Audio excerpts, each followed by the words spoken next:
Hi friend, তোমার সব কেমন আছো? আশা করি তোমরা খুব ভালো আছো। দেখো, আমি আজ সকাল সকাল ঘুম থেকে উঠে নিজের ঘর পরিষ্কার করতে আরম্ভ করে দিলাম।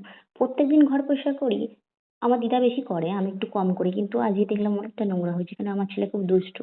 ও কি করে বলো তো, বিছানা গোছালে বিছানা ঘেঁটে দেয়, জামা কাপড় কুচলে জামা কাপড় ঘেঁটে দেয়, কোনো একটা আমার কথাই শোনে না। তাই আমি নিজে থেকে আজকে গোছালাম। দেখি, আমি ওকে আবার বলেছি, তুই তুই আজ ঘেঁটেছিস তো দেখবি, তোর আজ পিঠে ছাল তুলে দেবো আমি। দেখি ঘর গোছাতে গোছাতে এত ঝুল বেরিয়েছে যে কি বলবো। ঘর পোছানো না, নিজে তো সবসময় টিপটপ থাকি, তাই দেখলাম ঘরটা একটু পরিষ্কার করে দিই। তাও তো ঠিকঠাক মতন হয়নি, তাও যেটুকু পেরেছি তাই সেটুকু তোমাদেরকে দেখাচ্ছি। আমি তো ঘরের কাজ ঠিক করিই না বলতে গেলে, আমার দিদাই করে সবকিছু। আজকে নিজে করলাম।